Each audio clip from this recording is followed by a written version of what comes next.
Also another textiles company and fabric company. এখানে এই company কিন্তু আপনাকে ফ্যাব্রিকগুলো দিচ্ছে চিপ রেটে, এবং দেখা গিয়েছে যখন আমি আপনাকে আরেকটা রেফারেন্স দিব, সেখানে কিন্তু আপনি পাচ্ছেন আমার কোম্পানি অন্তর্ভুক্ত হয়ে গেলে, অন্তর্ভুক্ত যখন হয়ে যাবেন আমি আপনাকে রেফারেন্স করে দিব, তখন সেখান থেকে পাচ্ছেন 25% অলসো ডিসকাউন্ট। Remember that. তো সেটা আপনি ভুলে গেলে হবে না কিন্তু। তো সেইখানে এখন আমার কোম্পানি অ্যাজ এন যেটা অ্যাজ এ আপনার সাপ্লায়ার হিসেবে, অ্যাজ এ তাদের সাথে গুড রিলেশন এবং সবার সাথে গুড রিলেশন আছে, আর সাপ্লায়ার হিসেবে কাজ করছে। তো সেই ক্ষেত্রে আমার অন্তর্ভুক্ত হয়ে যখন আপনি এলসি করে প্রোডাক্টটা নেবেন, তখন কিন্তু আপনি পাচ্ছেন 25% ডিসকাউন্ট অলসো।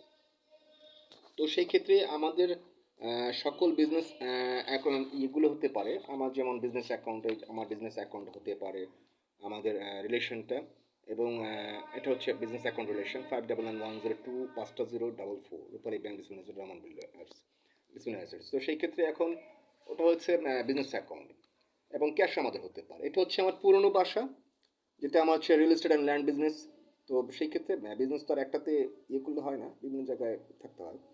তো এটা হচ্ছে পুরনো address for England 16 block Zakir সিনের Mohammadpur Dhaka 1207, building name Siddiqui Jahan, ground floor, flat number G1. Is that clear? And YouTube channel, you must watch my video clearly. My YouTube channel at the Prince Raman 2280. Another one, Bismillah Asset 5465. Another one, Habib Rahman.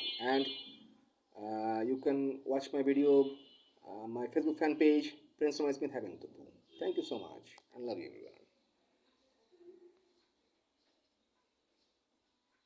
And wait, I show you something. তাদের ফ্যাক্টরিটা হচ্ছে এটা, compound factory, knitting factory, dyeing factory, testing room, তাদের কিন্তু factory আছে। চায়নাতে তাদের factory আছে এবং একটা ব্রাঞ্চ তারা ওপেন করবে। আমি তাদের সাথে কথা বলেছি, তারা ফিডব্যাক দেওয়ার পরে, ডোন্ট ওয়ারি, সেক্ষেত্রে আপনাদের সুবিধা হতে পারে। অ্যান্ড এলসি করার থেকে সেখানে আপনাদের সুবিধা হতে পারে। এলসি করতে গেলে যেই টাকাটা আপনার কস্টিংটা যাচ্ছে, সেটা আপনাদের বেঁচে যেতে পারে। তো আমি তাদের সাথে কথা বলেছি, বিভিন্ন কোম্পানির সাথে তাদেরকে আমি প্রপোজ দিয়েছি, তাদেরকে আমি হেল্প করার জন্য প্রপোজ দিয়েছি। ডিপেন্ড করছে তাদের উপর, তাদের চিন্তা ভাবনার উপর। কিন্তু আমাদের ব্যবহার যদি ভালো হয়ে থাকে তারা ইনভেস্ট করবে, না হলে ফরেন গেস্টরা বাংলাদেশে আসবে না। Remember that. এবং ফরেন গেস্টরা যখন বাংলাদেশে আসবে তখনই দেশ উন্নতি হবে, আপনার টাকা আসবে পকেটে, আমারও আসবে, সবার আসবে। Remember that. And thank you so much, and love you everyone, and direct contact with me. Thank you so much.